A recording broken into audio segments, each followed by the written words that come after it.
أعوذ بالله من الشيطان الرجيم. بسم الله الرحمن الرحيم.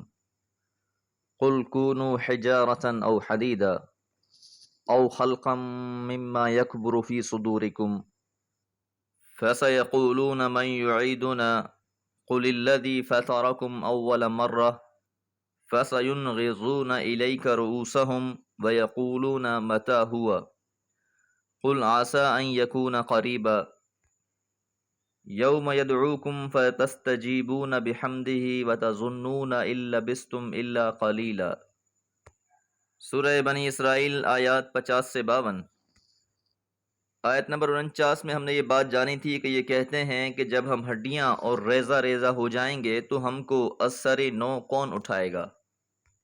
یہ بات انہیں محال محسوس ہو رہی تھی، تو جواب دیا گیا قل کہہ دیجئے کونوا حجارتن ہو جاؤ پتھر، او حدیدہ یا لوہا، او خلقن یا ایسی شے، ایسی تخلیق، مما یکبر فی صدورکم جو اس سے بھی بڑھ کر ہو تمہارے سینوں میں۔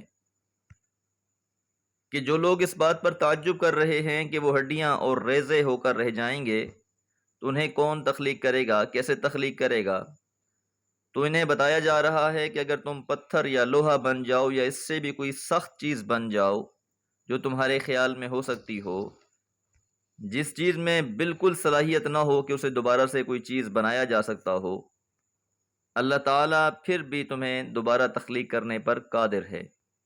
جب انہیں یہ بات کہی جائے گی تو اگلی بات وہ یہ کہیں گے فَسَيَقُولُونَ تو پھر وہ کہیں گے مَن يُعِيدُنَا ہمیں کون دوبارہ زندہ کرے گا؟ قل تو آپ فرما دیجئے الذی فطرکم جس نے تم کو پیدا کیا ہے اول مرہ پہلی بار۔ سیقولون من یعیدنا یہ اسلوب کہ بھلا ہمیں کون اٹھائے گا، یہ استفہام انکاری ہے۔ سوال کا مقصد سوال نہیں بلکہ انکار ہے کہ جب گل سڑ جائیں گے تو ہمیں دوبارہ کون اٹھا سکتا ہے؟ تو جواب دیا گیا کہ جس اللہ نے تم کو پہلی بار پیدا کیا ہے۔ یہ جواب نہایت مختصر لیکن بھرپور ہے۔ مطلب یہ ہے کہ جس اللہ کو تمہیں عدم محض سے پیدا کرنے میں کوئی زحمت، کوئی تکلیف نہیں، آخر تمہیں دوبارہ وجود میں لانے سے وہ کیوں عاجز ہو سکتا ہے؟ آپ کی پھر یہ بات سن کر فَسَيُنْغِضُونَ إِلَيْكَ رُؤُوسَهُمْ بس وہ ہلائیں گے آپ کے سامنے اپنے سروں کو، وَيَقُولُونَ اور کہیں گے مَتَىٰ وہ کب ہوگا؟ انغاز کے معنی سر ہلانے کے ہیں۔ مطلب یہ ہے کہ آپ کے اس جواب کے باوجود بھی وہ چپ رہنے والے نہیں ہیں، بلکہ اس کے بعد وہ سوال کریں گے کہ یہ کب ہوگا؟ تو اس کا جواب دیا گیا قل کہہ دیجئے عسیٰ ان یکون قریبا کہ تعجب نہیں کہ وہ بہت ہی قریب آ پہنچا ہو۔ اس جواب کے اندر یہ حقیقت مضمر ہے کہ جہاں تک قیامت کے وقت کا تعلق ہے اس کا پتہ اللہ کے سوا کسی کو نہیں، یہاں تک کہ پیغمبر اور ملائکہ کو بھی اس کا علم نہیں۔ البتہ جو کام ہونا ہے سو ہو کر ہی رہنا ہے، دیر سویر ہو سکتی ہے، اس کو محض اس بنیاد پر نظر انداز نہیں کیا جا سکتا کہ اس کا ٹھیک ٹھیک علم کسی کو نہیں ہے۔ اس طرح تو انسان کو اپنی موت کا بھی علم نہیں ہے اور کسی کو بھی کسی کی موت کا علم نہیں ہے، لیکن کوئی بھی احمق انسان اس کا انکار نہیں کر سکتا اس وجہ سے کہ اس کا وقت متعین نہیں ہے۔ تو جس طرح موت کا وقت متعین نہ ہونے کی وجہ سے اس کا انکار نہیں کیا جا سکتا، اسی طرح قیامت کا وقت بھی متعین نہ ہونے کی صورت میں اس کا انکار نہیں کیا جا سکتا۔ یوم جس دن یدعوکم وہ بلائے گا تم کو، فتستجیبون اور تم اس کو جواب دو گے، اس کے حکم کی تعمیل کرو گے، بحمدہ اس کی تعریفوں کے ساتھ، وتظنون اور تم گمان کرو گے، ان لبثتم کہ نہیں تم ٹھہرے، الا مگر قلیلا بہت تھوڑی مدت۔ اب ان کو براہ راست خطاب کر کے فرمایا کہ آج تو بہت اکڑتے ہو، لیکن اس دن کو یاد رکھو جس دن پکار ہوگی اور تم اس پکار پر اللہ کی حمد کرتے ہوئے دوڑو گے۔ اس دن سارے حجاب چاک ہو جائیں گے اور ایک ایک حقیقت آنکھوں سے نظر آ جائے گی۔ نیز یہ مدت جو تمہارے اور قیامت کے درمیان حائل ہے وہ تمہیں بہت طویل نظر آ رہی ہے، اس دن ایسا محسوس کرو گے کہ ابھی سوئے تھے اور ابھی جاگ پڑے۔ انسان پر موت آنے کے بعد وقت فرصت ختم ہو جاتا ہے۔ اب جب روز قیامت انہیں اٹھا دیا جائے گا تو برزخ کی زندگی کا انہیں کوئی خاص احساس نہیں رہے گا۔ جس طرح رات کو کوئی انسان سوتا ہے اور صبح آنکھ کھلتی ہے تو محسوس ہی نہیں ہوتا کہ 7-8 گھنٹے گزر چکے ہیں، اسی طرح جب روز قیامت انسان کو اٹھایا جائے گا تو انسان کو احساس ہی نہیں ہوگا کہ وہ کتنا عرصہ، کتنا وقت درمیان کے مرحلے میں گزار آیا ہے۔ تو گویا انسان اور قیامت کے درمیان میں وقفہ یہی ہے جو اس کی زندگی ہے۔ زندگی ختم ہوئی، سوالات شروع، تو اس کی برزخ قائم۔ یہیں سے اس کے سعید یا شقی ہونے کا فیصلہ ہو جانا ہے۔ دعا ہے رب کریم سے کہ وہ سب کے ساتھ خصوصی رحم والا معاملہ فرمائے۔ وما علیہ الا البلاغ۔ اعوذ باللہ من الشیطان الرجیم، بسم اللہ الرحمن الرحیم۔ وقل لعبادی یقولوا التی ہی احسن ان الشیطان ینزغ بینہم ان الشیطان کان للانسان عدوا مبینا ربکم عالم بکم ان یشاء یرحمکم وان یشاء یعذبکم وما ارسلناک علیہم وکیلا۔ سورہ بنی اسرائیل آیات 53 اور 54۔ وقل اور کہہ دیجئے، لعبادی میرے بندوں سے، یقولو کہ وہ کہیں، التی ہی احسن وہ بات جو اچھی ہو۔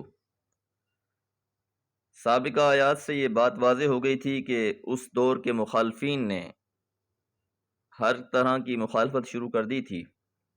جب کوئی موقع گفتگو کا نکلتا تو مسلمانوں کی تحقیر کرتے، حضور صلی اللہ علیہ وسلم کی شان میں گستاخی کرتے، بدتمیزی سے پیش آتے۔ آیت نمبر 47 میں اس کی مثال بھی گزر چکی ہے۔ تو اس ساری صورتحال کے پیش نظر اللہ تعالیٰ نے مسلمانوں کو ہدایت دی ہے کہ وہ کیسا رویہ اپنائیں۔ تو فرمایا کہ اے محمد صلی اللہ علیہ وسلم میرے بندوں سے یعنی مسلمانوں سے کہیں کہ جب بھی وہ کوئی بات کریں کسی کے ساتھ بھی تو اچھے طریقے سے بہتر بات کریں۔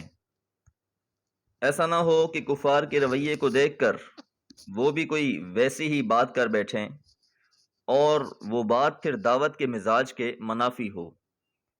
مخالفین کی بیہودہ باتوں کا جواب دینے کی ضرورت نہیں، صرف صحیح اور سچی بات پہنچا دینے کی کوشش کریں۔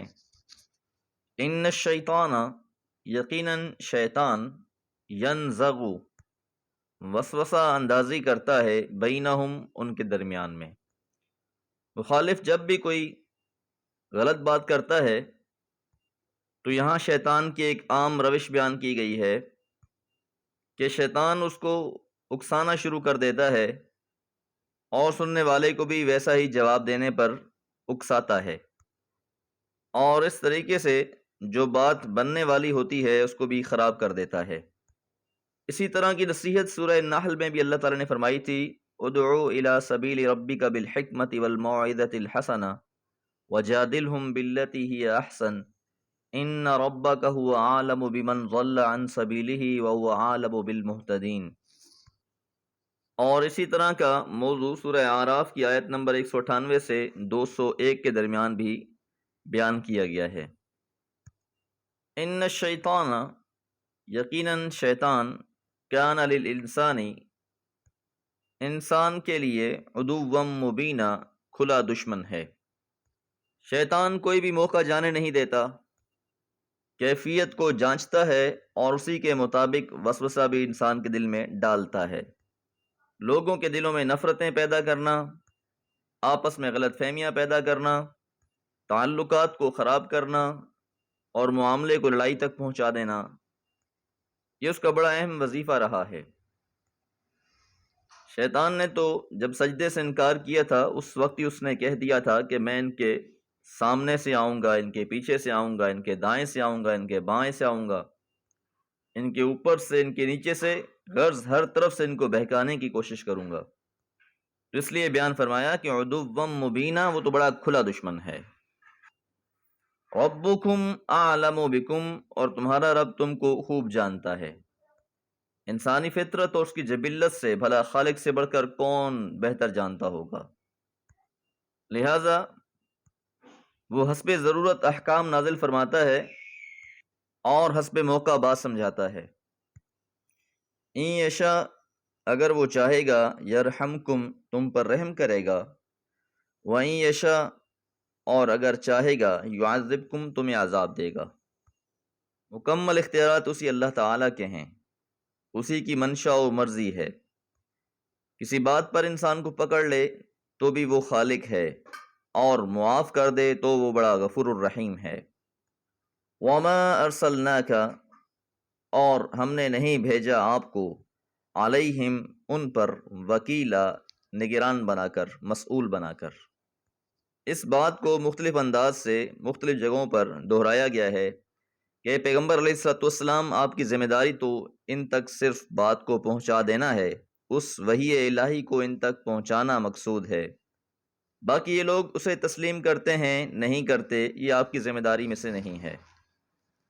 اللہ تعالیٰ جانتے ہیں کون رحمت کا مستحق ہے اور وہ ہدایت پا کر رحمت کا مستحق ہوگا، اور کون عذاب کا مستحق ہے اور وہ گمراہی پر جمع رہے گا اور عذاب کا سزاوار ٹھہرے گا۔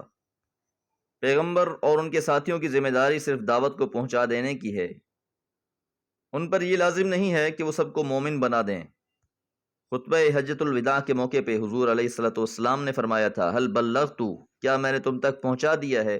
تو تمام کے تمام سامعین نے ایک ہی جواب دیا کہ جی، آپ نے پہنچا دیا۔ آپ علیہ الصلوۃ والسلام نے اپنی انگلی کو آسمان کی طرف بلند کیا اور کہا، اللہم اشہد، اللہم اشہد، اللہم اشہد، اے اللہ اس بات پہ گواہ ہو جا۔ یہ بات آپ نے 3 بار دہرائی۔ دعا ہے اللہ تعالی حضور علیہ الصلوۃ والسلام کے اسلوب اور منہج کے مطابق دعوت کا کام کرنے کی توفیق عطا فرمائے۔ وما علیہ الا البلاغ۔